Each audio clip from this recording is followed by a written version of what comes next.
নমস্কাৰ এয়া গাঁও চহৰ জিলাৰ খবৰ মই কৃপাঞ্চল ৰাজবংশী নিশা অগপৰ দিনত বিজেপিৰ মিটিং লোকসভা নিৰ্বাচনক লৈ এতিয়া ৰাজ্যিক বিজেপিৰ ব্যাপক তৎপৰতা দেখা গৈছে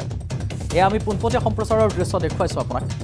নিশা অগপৰ বৈঠকৰ পিছত আজি বিজেপিৰ দুখনকৈ গুৰুত্বপূৰ্ণ বৈঠক অনুষ্ঠিত হৈছে বিজেপিৰ ৰাজ্যিক কাৰ্যালয়ত অনুষ্ঠিত দুয়োখন বৈঠকত উপস্থিত আছে মুখ্যমন্ত্ৰী ডক্টৰ হিমন্ত বিশ্ব শৰ্মা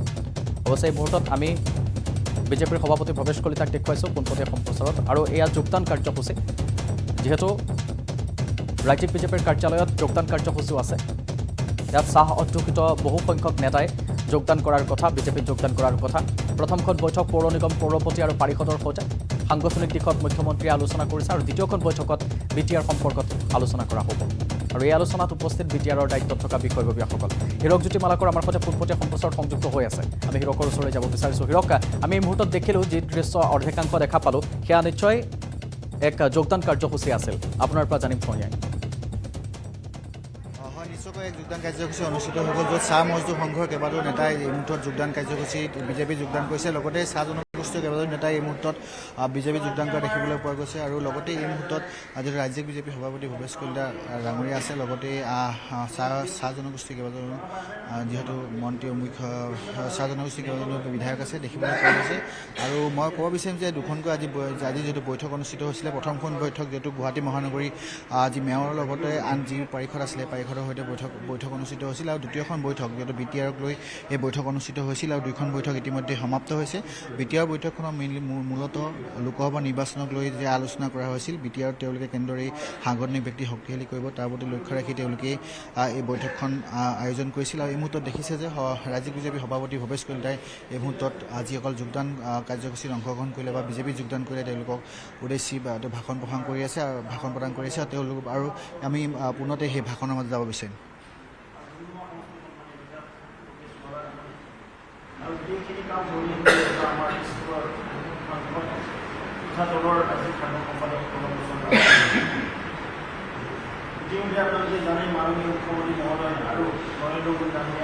এই মুহূৰ্তত দেখিলে যে বিজেপি ৰাজ্যিক কাৰ্যালয় এই মুহূৰ্তত যোগদান কাৰ্যসূচী সমাপ্ত হৈছে আৰু মূলতঃ দুখনকৈ যিহেতু বৈঠক অনুষ্ঠিত হৈ আছে এই বৈঠকত ইতিমধ্যে সমাপ্ত হৈছে আৰু লগতেই ক'ব বিচাৰিম যে প্ৰথমখন যিখন বৈঠক অনুষ্ঠিত হৈছিলে সেই বৈঠকত গুৱাহাটীৰ যিহেতু যিবোৰ সমস্যা বা গুৱাহাটীৰ সমস্যাসমূহৰ লগতে আন যিবোৰ উন্নয়নমূলক কাম কাজ আছে সেই উন্নয়নমূলক কাম কাজ কেনেদৰে আগবাঢ়িছে তাক লৈ আলোচনা কৰা হৈছিল য'ত পাৰিষদসকলৰ সৈতে মেয়ৰ উপস্থিত আছিল আৰু দ্বিতীয়খন বৈঠক বিটিআৰক লৈ যিহেতু আলোচনা কৰা হৈছে আৰু এই মুহূৰ্তত দেখিছে আপুনি যিসকলে বিজেপি যোগদান কৰিলে সেই বিজেপি যোগদান কৰাৰ লোকসকলৰ উদ্দেশ্যে এই মুহূৰ্তত যিহেতু ৰাজ্যিক বিজেপি সভাপতি ভৱেশ কলিতাই দেখুৱাইছে দলীয় বৈঠক এখন অনুষ্ঠিত হৈছে তেওঁলোকক উদ্দেশ্যে যোগদানৰ পাছত তেওঁলোকৰ সৈতে কথা বতৰা পাতি আছে আমি আপোনাৰ পৰা বিদায় ল'ম এই মুহূৰ্তত পৰৱৰ্তী সময়ত আকৌ সংযুক্ত হ'ম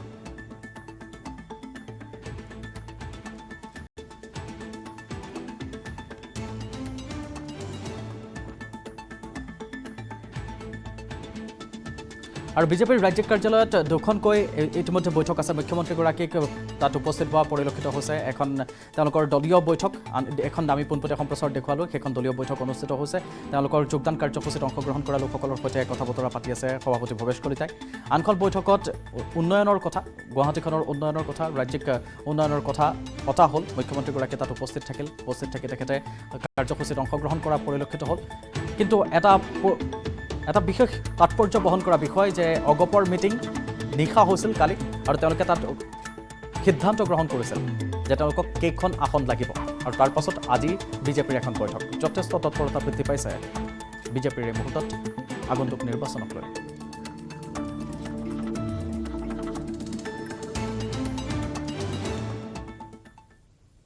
ব্ৰেকিং নিউজ ভোটগ্ৰহণৰ মাজতে ছত্তীশগড়ৰ সুকমাত গুলিয়াগুলি মাওবাদীৰ সৈতে ডিআৰজি আৰু আৰক্ষীয়ে গুলিয়াগুলি কৰিছে সুকমাৰ দুৰ্মা আৰু বন্দাৰ জংঘলত দুয়োপক্ষৰ সংঘৰ্ষ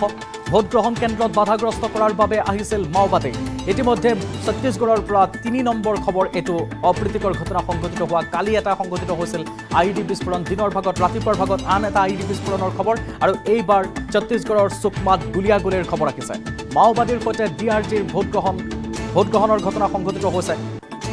ভোটগ্ৰহণ কেন্দ্ৰত বাধাগ্ৰস্ত কৰাৰ বাবে মাওবাদীৰ লোকসকল আহিছিল বুলি জনা গৈছে ভোটগ্ৰহণৰ মাজত ছত্তীশগড়ৰ সুকমাত গুলিয়াগুলি হৈছে ডিআৰজি আৰু আৰক্ষীৰ গুলিয়াগুলি সুকমাৰ দুৰ্মা আৰু বন্দাৰ জংঘলত দুই পক্ষৰ সংঘৰ্ষ ভোটগ্ৰহণ কেন্দ্ৰত বাধাগ্ৰস্ত কৰাৰ বাবে আহিছিল মাওবাদী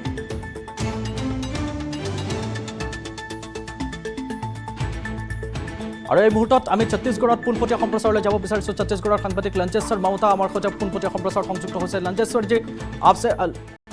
लंजेवर जी, आपसे जानना चाहूँगा, ये फिलहाल तीसरा अटैक है।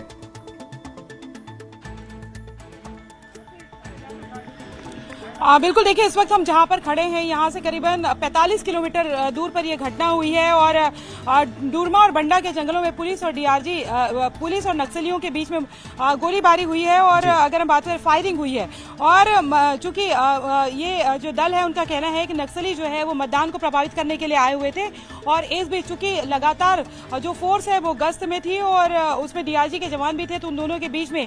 फायरिंग हुई है। हालांकि अभी तक के इस मुठभेड़ को लेकर कोई आधिकारिक पुष्टि नहीं की जा रही है। कल रात को भी यहाँ पर आईडी ब्लास्ट हुआ था करीबन 50 किलोमीटर के करीबन सुकमा से और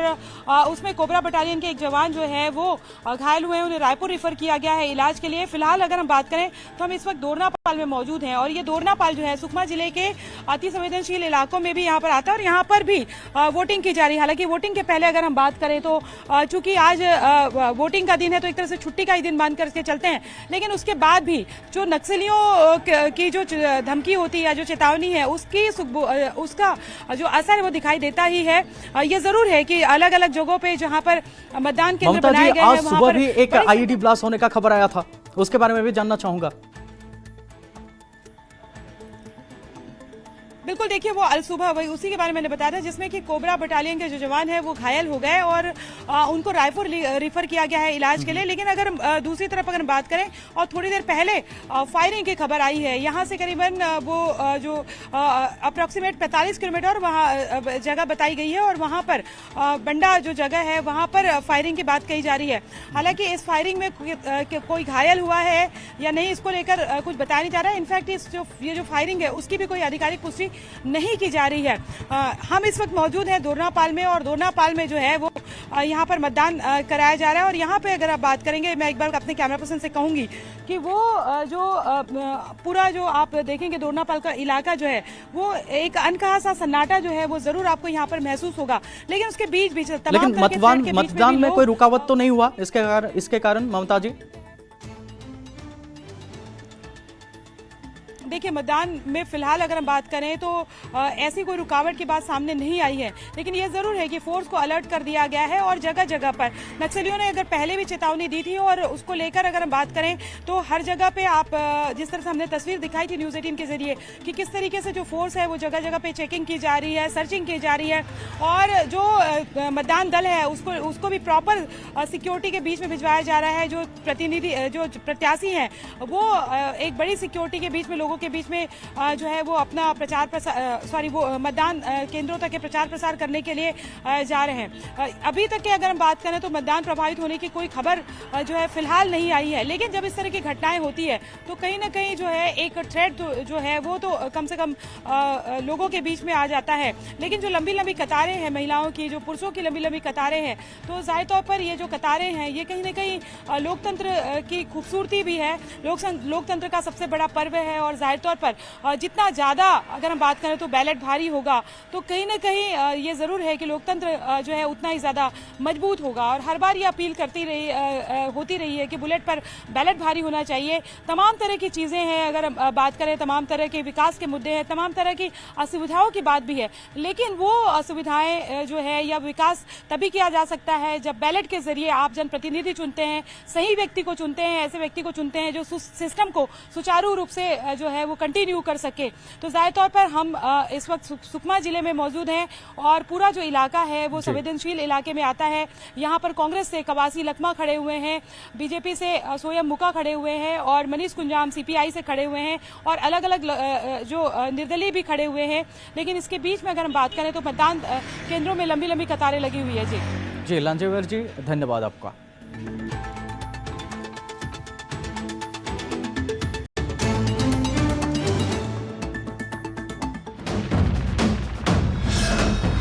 ভাৰতৰ গৌৰৱ গোটেই বিশ্বতেই ইয়াৰ সন্মান ষ্ট্ৰং মানে মাইথান ষ্টিল।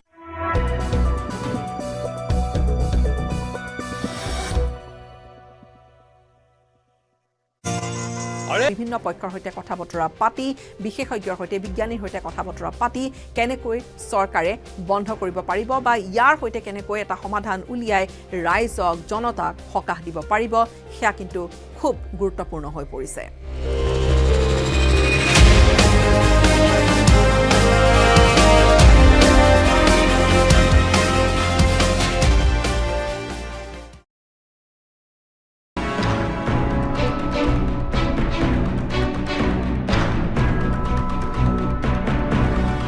ঠিকেই, এয়া আসনৰ অংক জংকপংক কেৱল বিজেপিতে সেয়া হৈছে নে কংগ্ৰেছত হৈছে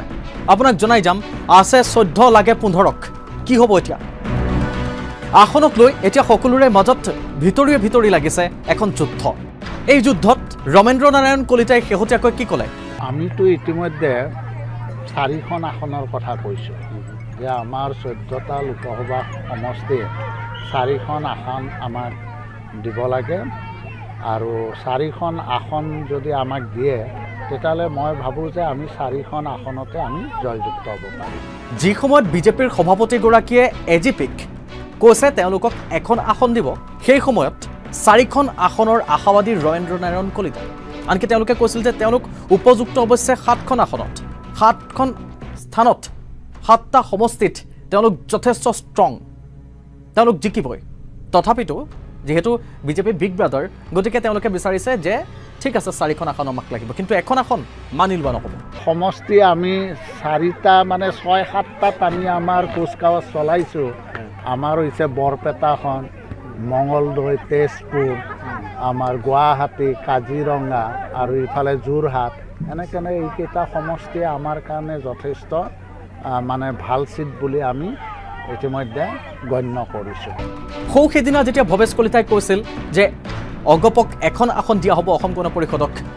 লগে লগে উভতি ধৰিছিল অগপৰ নেতাই। তাৰ পাছতে ভৱেশ কলিতাই সুৰ সলাই ক'লে নহয়, এখনত আমি জিকাই আনিম বুলি কৈছোঁ অগপক। বিচাৰিব পাৰে, 3টাই খেলিব পাৰে, কিন্তু এইবাৰ আমি এটা দিবই লাগিব, তেওঁলোক জিতাম এইটো কৈছোঁ যে অসম গণ পৰিষদে জিতিব এইবাৰ। অগপৰ যি হাতীৰ প্ৰতীক আছে, হাতীৰ প্ৰতীকতে এজন সাংসদ পাবলৈ সক্ষম হ'ব। এয়া ক'লোঁ আপোনাক শাসকীয় দলৰ কথা। বিৰোধীৰ কি হৈছে? বিৰোধীৰটো এলায়েন্সলৈ গৈ এতিয়া 15টা হ'ল দল। ইয়াৰ লগে লগে ৰাইজৰ দলৰ সভাপতিগৰাকীয়ে ক'লে আমি সুপ্ৰিম ছেক্ৰিফাইচ কৰিছোঁ, এই সময় হৈছে আমাৰ মহাত্যাগৰ, চূড়ান্ত ত্যাগ অবিহনে আমি কিন্তু সফলতা লাভ নকৰোঁ। গতিকে 15ৰ পৰা হ'লগৈ 14 আসন আছে, এইফালে 14। এতিয়া বাকী থকা 14টা দলক যদি একোটাকৈ আসন দিয়া হয় সেয়া সম্ভৱনে? কংগ্ৰেছে মাত্ৰ এখনে আসন ল'বনে? কেনেকৈ এতিয়া সম্ভৱ হ'ব? আৰু কোনে কোনে ত্যাগ কৰিব? সুপ্ৰিম ছেক্ৰিফাইচ কৰিবলৈ কোন কোন সাজু হ'ব? অথন্তৰ বহু ডাঙৰকৈ লাগিছে। কাক মনাব, কোনে এইবাৰলৈ ত্যাগ কৰিব, অহাবাৰলৈ কাক কাক টোপ দিয়া হ'ব, কোনে কোনে অহাবাৰৰ বাবে সৈমান হ'ব, আসন নিদিয়াকৈ কোনে কোনে সহায় কৰিব, থাকিবনে এলায়েন্সৰ সৈতে, বিৰোধীৰ এই 15টাৰ এলায়েন্সৰ সৈতে? মুখ্যমন্ত্ৰীগৰাকীয়ে সেয়েহে কটাক্ষ কৰিছিল, ৰাতিটোৰ ভিতৰতে কিবা এটা দল খুলি দিলে আৰু সেয়া তেওঁলোকৰ মহাজোঁট বুলি তেওঁলোকে যদি কয় তেতিয়াহ'লে তেনেকুৱা বহু দল মই খুলি দিম। অসমৰ 14খন লোকসভা সমষ্টিৰ 12খন আসনেই দখল কৰিব। इरादों के सफर का सरताज हूँ मैं, शहर से गांव तक सड़कों का मोहताज हूँ मैं। आ रहा हूँ मैं आसाम की सड़कों पर, कुमार इंजीनियरिंग का नया ताज हूँ। Coming soon, Kumar engineering, we understand your need.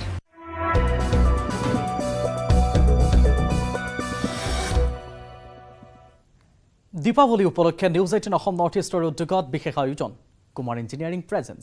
Rangoli প্ৰতিযোগিতা powered by Reliance industries limited. আপুনি স্থান ভাটশ্ৰী সুইচ এণ্ড কেফে, টিমা স্কোৱাৰ, RGP ৰোড, গুৱাহাটী। এইবাৰ দীপাৱলী উদযাপন কৰক কিছু ব্যতিক্ৰম ধৰণে। 9 নৱেম্বৰত ৰংগোলীৰ সৈতে দীপাৱলী। পুৱা 11 বজাৰ পৰা অংশগ্ৰহণ সম্পূৰ্ণ বিনামূলীয়া। নাম পঞ্জীয়ন কৰিবলৈ আজিয়ে যোগাযোগ কৰক 9435117914 এই নম্বৰটোত।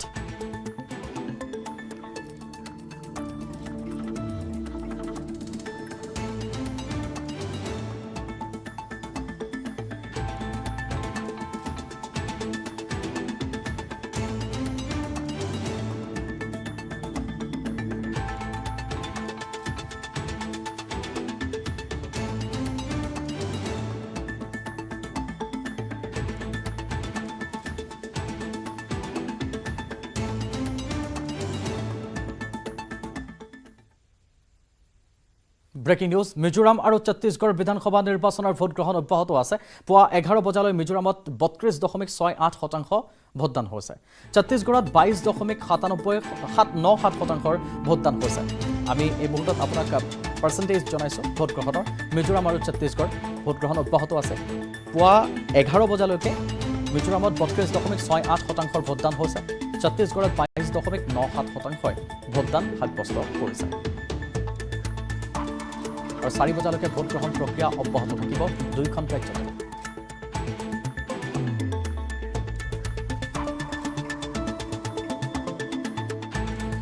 পুৱা 11 বজালৈ মিজোৰামত আমি শেহতীয়াকৈ জনাইছো আপুনি কিমান হৈছে শতাংশ কিমান শতাংশ এতিয়ালৈকে ভোটদান হৈছে যেহেতু 81% 2018 চনত সম্পূৰ্ণ ভোটদান হৈছে ভোট গ্ৰহণ হৈছে গতিকে এইবাৰ তাৰ সংখ্যা বৃদ্ধি পাব পাৰে 90 ঘৰ চুব পাৰে তাক লৈ আশাবাদী কাৰণ যি ধৰণে হিলদল ভাঙি মিজোৰামবাসী ওলাই আহিছে ভোটদান সাব্যস্ত কৰিবলৈ ভোটাধিকাৰ সাব্যস্ত কৰিবলৈ গতিকে আশা ব্যক্ত কৰিব পাৰি যে এইবাৰ হয়তো পূৰ্বৰ তুলনাতকৈ বেছি হ'ব ভোটদানৰ সংখ্যা পোল পাৰ্চেন্টেজ আমি দেখুৱাইছো 32.68% এতিয়ালৈকে এয়া হৈছে মিজোৰামৰ আৰু যেহেতু 40টা সমষ্টিৰ বাবে মিজোৰামত ভোট গ্ৰহণ প্ৰক্ৰিয়া অব্যাহত আছে এয়া যুৱক যুৱতীসকলক আমি দেখুৱাইছো যে সকলে ভোটদান কৰিলে ভোটাধিকাৰ সাব্যস্ত কৰিলে লগতে বয়োজ্যেষ্ঠসকলক সুন্দৰকৈ তেওঁলোকে লৈ অহাৰ ব্যৱস্থা কৰিছে তাত থকা স্বেচ্ছাসেৱকসকলে তেওঁলোকক সহায় সহযোগিতা আগবঢ়াইছে আমি এটা ভাষ্য শুনাম That's fairly good. Now after this, it's about 1:15 now. 1:15. I think people will start coming. And usually the voting percentage used to be around 60%, 65.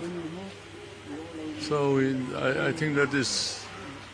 we can consider it fairly good. Isn't it? Last election, the voter turnout was 81 point something. Yeah, at the close of the voting. That's right. Yes. This year, Now we still have, it may cross this record. 1, 2, 3, 4, almost 4 hours we still have. So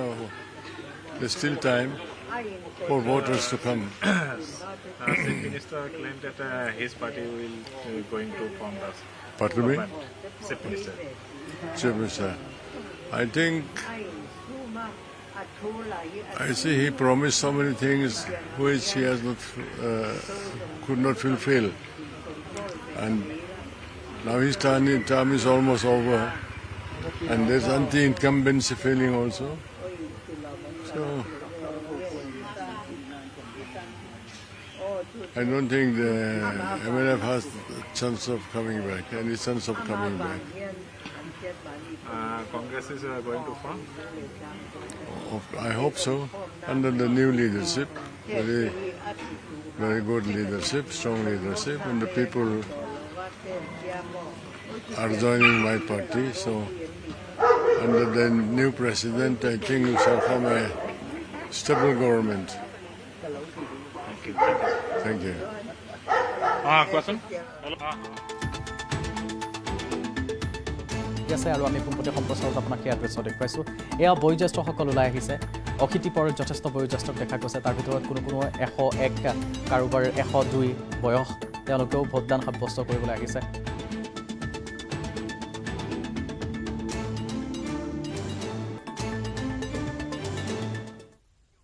যেহেতু বিজেপিৰ সভাৰ আপোনাক পোনপটীয়া সম্প্ৰচাৰ হিৰক জ্যোতি মালাকৰে দেখুৱাই আছে আমি পোনপটীয়া সম্প্ৰচাৰলৈ লৈ গৈছোঁ মুখ্যমন্ত্ৰীয়ে ভাষণ দলত যোগদান কৰিবলৈ অতি উৎসাহেৰে আগবাঢ়ি আহিছে গতিকে কংগ্ৰেছ দলৰ বাগিচা ভ্ৰমণে ভাৰতীয় জনতা পাৰ্টিৰ সংগঠন বহু পৰিমাণে আগতকৈ বেছি পৰিমাণে শক্তিশালী কৰিলে আৰু মই ভাবোঁ যে কংগ্ৰেছে এনেকৈ ঘূৰি ফুৰিলে আমাৰ আৰু বেছি লাভ হ'ব ঠিক তেনেধৰণে কংগ্ৰেছে লখিমপুৰ জিলা আদিত ভ্ৰমণ কৰাৰ পিছত যোৱাকালিও অজন্তা নেওগ ডাঙৰীয়াৰ সভা আজি পীযুষ হাজৰিকাৰ সভাত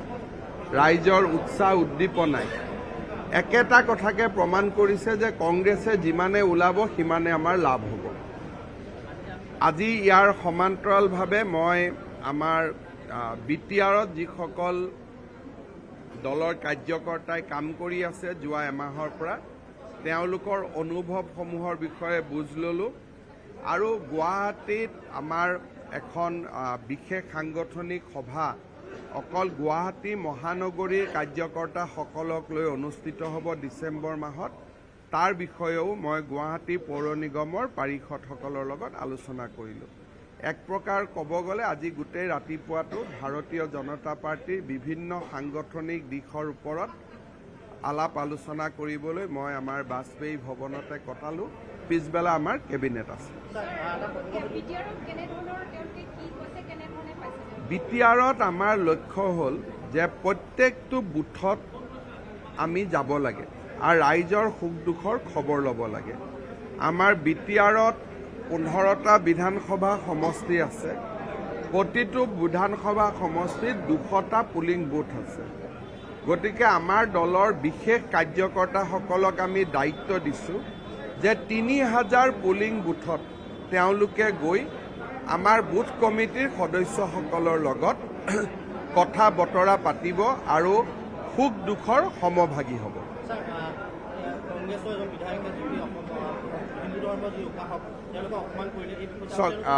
যিসকলে আইনক অৱমাননা কৰিছে ভগৱান শ্ৰীকৃষ্ণক লাভ জেহাদৰ লগত তুলনা কৰা বা আমাৰ পুৰোহিত নামঘৰীয়াসকলৰ বিৰুদ্ধে অপবাক্য ব্যৱহাৰ কৰা তেওঁলোকৰ বিভিন্ন থানাত তেওঁলোকৰ বিৰুদ্ধে গোচৰ আছে উপযুক্ত সময়ত সঠিক সময়ত আমি তেওঁলোকৰ বিৰুদ্ধে ব্যৱস্থা ল'ম ক্ষমা খোজাটো আইনে নামানে ক্ষমা খোজাটো ৰাজনীতিত হয় আইনৰ চকুত ক্ষমা খোজাটো নহয় সামাজিকভাৱে ক্ষমা খুজিলে সমাজে ক্ষমা কৰি দিব পাৰে কিন্তু আদালতৰ কোনো বিচাৰকৰ হাততে ক্ষমা দিয়াৰ অধিকাৰটো নাথাকে ক্ষমা দিয়াৰ অধিকাৰ অকল ৰাষ্ট্ৰপতিৰহে থাকে সেইকাৰণে ক্ষমা খোজক বা নোখোজক যদি আইন অনুসৰি ব্যৱস্থা লোৱাৰ প্ৰয়োজনীয়তা আছে আইন অনুসৰি তাত ব্যৱস্থা লোৱা হ'ব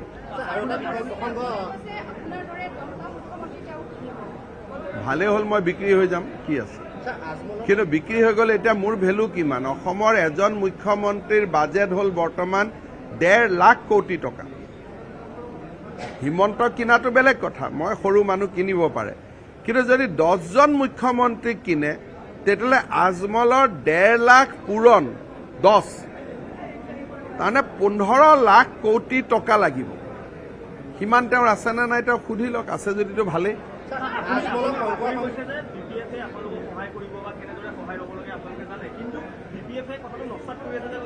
এটা মোৰ ওপৰত বিশ্বাস ৰাখক না ইমান দিন ৰাজনীতি কৰিলোতো অলপ চলপতো মোৰ কথাত বিশ্বাস ৰাখিব লাগে না বাকচৰ যেতিয়া ৰিজাল্ট ওলাব তেতিয়া গম পাব যে সকলোৱে আমাক সহায় কৰিছে কংগ্ৰেছেও সহায় কৰিছে বিপিএফেও কৰিছে গোটেই 13টা দলেও কৰিছে সকলোৱে কৰিব খালি বাকচলৈকে ৰখক